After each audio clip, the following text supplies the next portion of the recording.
drop it in this bag here. This is called coconut coir. What? Do you think it can absorb all that water? What's absorb me? Like suck it all in? Yeah. Okay. Let us go.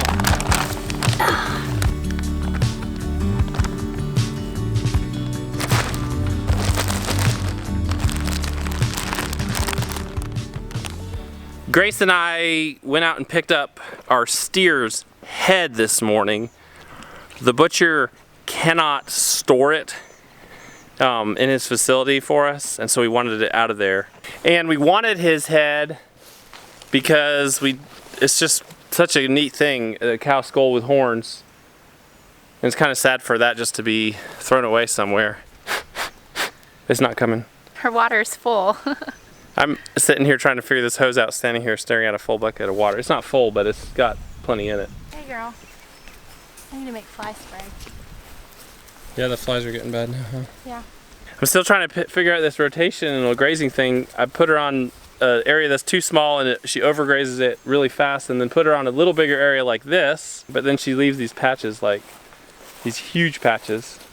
And this stuff has seed heads on it, but I guess she doesn't want to deal with that. But on the bright side, we are diffusely spreading all this manure around our pasture. I think the grass looks really good where we've had them. It's definitely coming up. Look at it. It's very tall. And in this area, she hasn't been here for almost 20 days now in this area we're walking. And there's some thin spots, but I really think I have at least 6 more days up here that she hasn't touched yet this season. I really think we're gonna be able to get her back on here, if not back on the back pasture. I mean, this is low, there's clover here.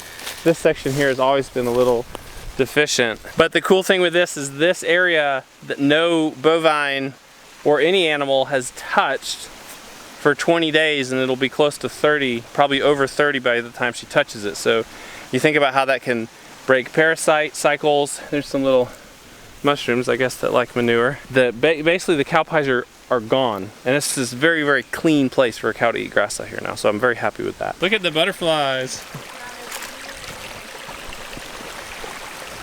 There must be 40, 50 butterflies right here. It's so beautiful. They were getting water down here.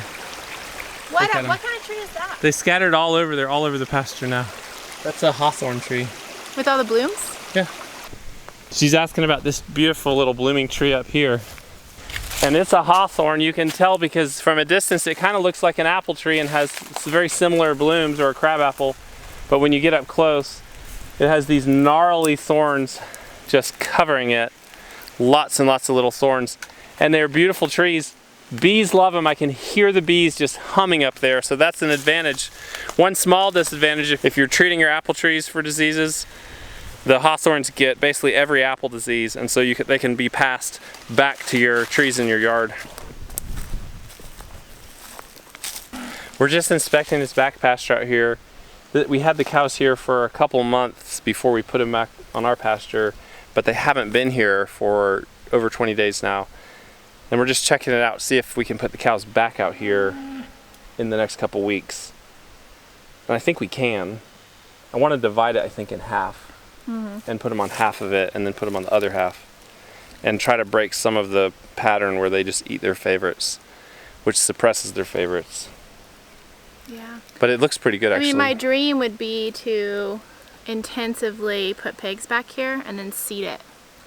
That would be my dream. And then put my goats back here. We'll get there. I think it looks good, though.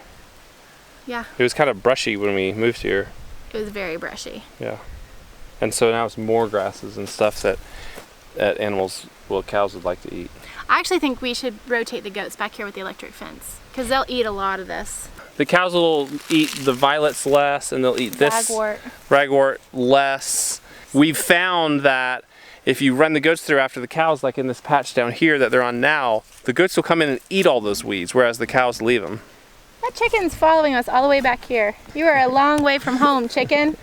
I'm gonna have to take her home. I'm taking that chicken home. I don't want her to get lost back here.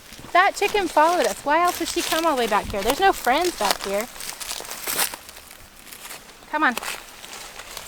You're going the wrong way. You're gonna get eaten by something.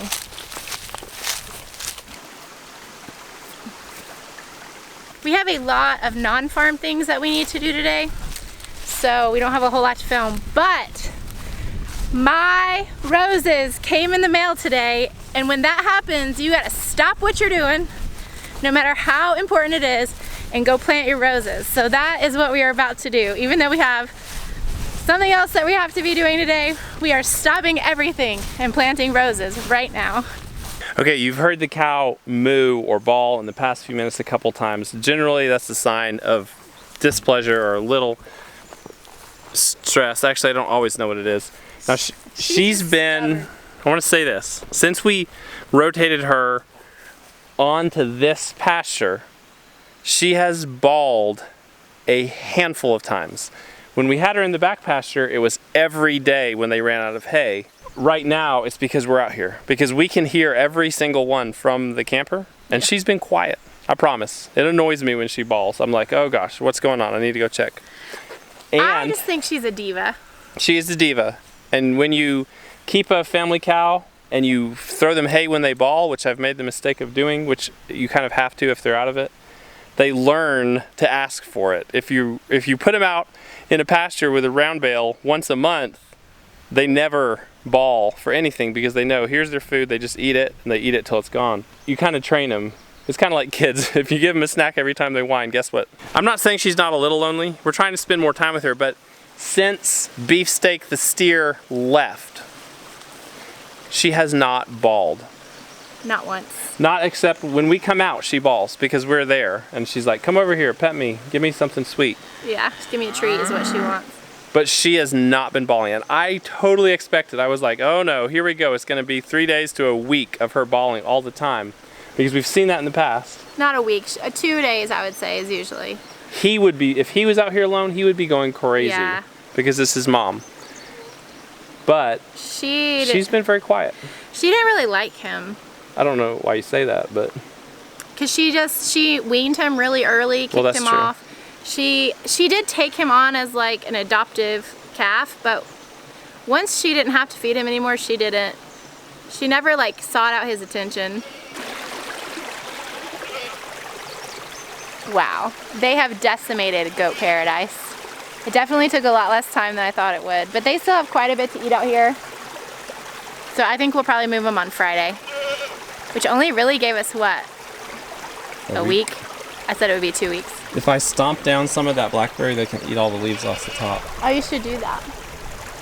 They have grass left, but they've stripped the willow tree of its bark and they've eaten every leaf that they can on everything else. Oh, our poor willow tree. Willow tree will be fine. What just happened? The chicken just pooped on me. You save her life, and she poops on you. Me. All right, little chicken, you're free to go. I'm gonna change my clothes. This here is the entrance to my garden, and you can see I have this arch. These are our climbing rose.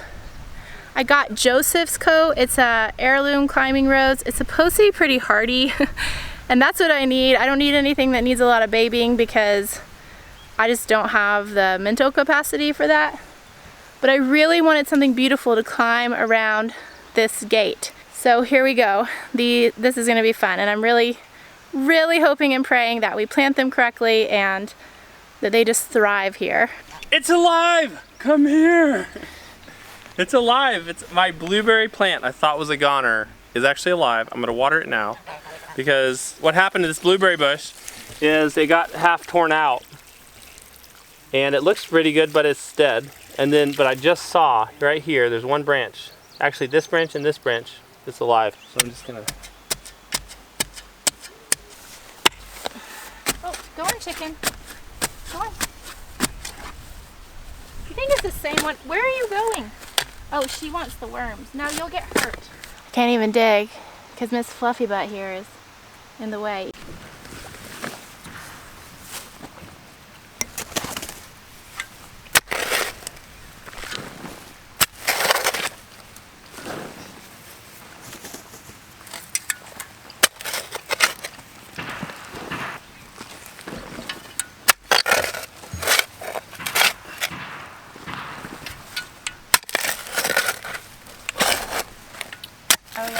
lot better job than me.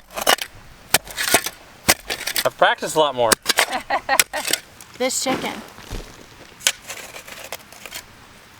She won't eat the scrub. She's eating everything else. Here's the grub that I got her. She won't eat it. You're just talking about how dumb she is, but she's actually really smart. She's up here. She knows we're digging. She knows it's easy, free food. We need a name for this chicken. You guys should give us some names for this chicken. I think that's about deep enough. What do you think? 2 feet. Looks like 2 feet. How's yours coming along? Yours looks about 2 feet. About 2 inches is more like. I feel kind of betrayed that you said, let's go plant my roses. And then I'm digging the second hole. I'm watering your cabbages. Yes, I want the rose plants to live instead of it being a shallow grave.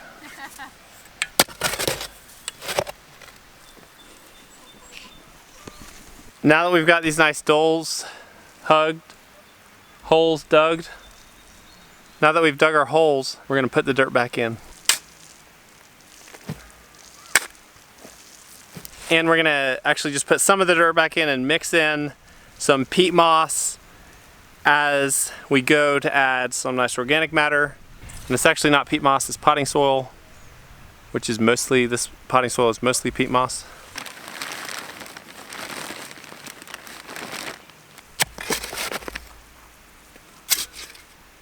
And do another layer like that.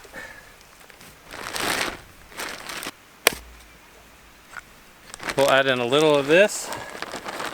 It's kind of a drop in the bucket, but it's not as much of a drop in the bucket as this stuff. This is aged cow manure, folks. 1.5 quarts. This is mint compost. This is magic fairy dust. And these roses are gonna grow because we put these bags into these holes.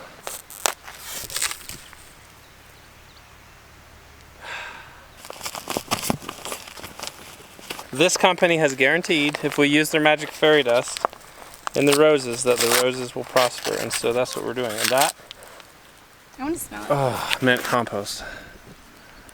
It smells like compost, not mint. Look at that. Oh, pure black goodness. More magic fairy dust. This is fish bone meal. They sent these things to us. These are from Oregon and they're partially defoliated deliberately, and they say it helps with the transition better. I guess the leaves might die anyway. We have never really grown roses, but we did read the directions.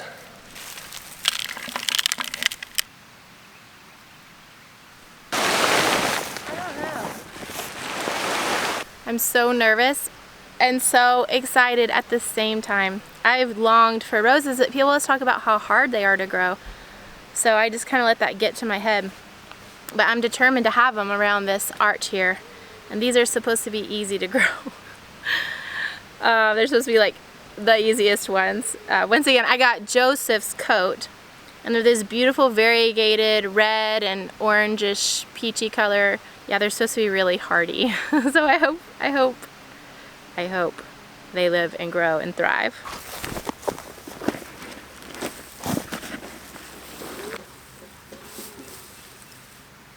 A little fish fertilizer and a little water, and these babies will be off to a great start, hopefully. I'm not sure what I think about this flip top on the fish fertilizer though. Do you know how easy that would be to spill on yourself? Accidentally pop it open and squirt it on yourself? Have you ever had fish fertilizer on your clothes?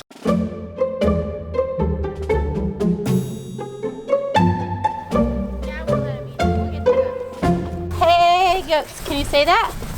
Woo! I'm digging. Yeah. Hey goats! Here they come. They're getting into the routine. Hey goats! They're coming! You're gonna get run over. Come on. He run. Yeah, you run now. Hey goats! You hurt them a little bit because they get distracted right there. Hey goats! Come on goats! Norma Jean's gonna get the prize. You wanna come in? Okay, come on. Find it. I'll find it. Put your hands out, I'll hand them to you. Show me what you got. Show me. Eggs? Yeah. You got them from our chickens? Yeah. Good job. No. Guys, we've had a great day today, and I'm thankful you've joined us for the beautification of the homestead, planting roses. I think the reason that the planting roses is so significant to me is that so often our focus is just on work and we never get to the beautiful, even though our work is really beautiful. But today we got to the beautiful. I'm just really excited about that. Eggs. Can't give you 5 when I have eggs. Bye. Guys, it's been another great day on the homestead. Thanks for joining us. We'll see you soon. Bye. Bye. Bye. You want to say bye? All right. Bye-bye. No, bye. Oh, say bye. Bye. What is he doing?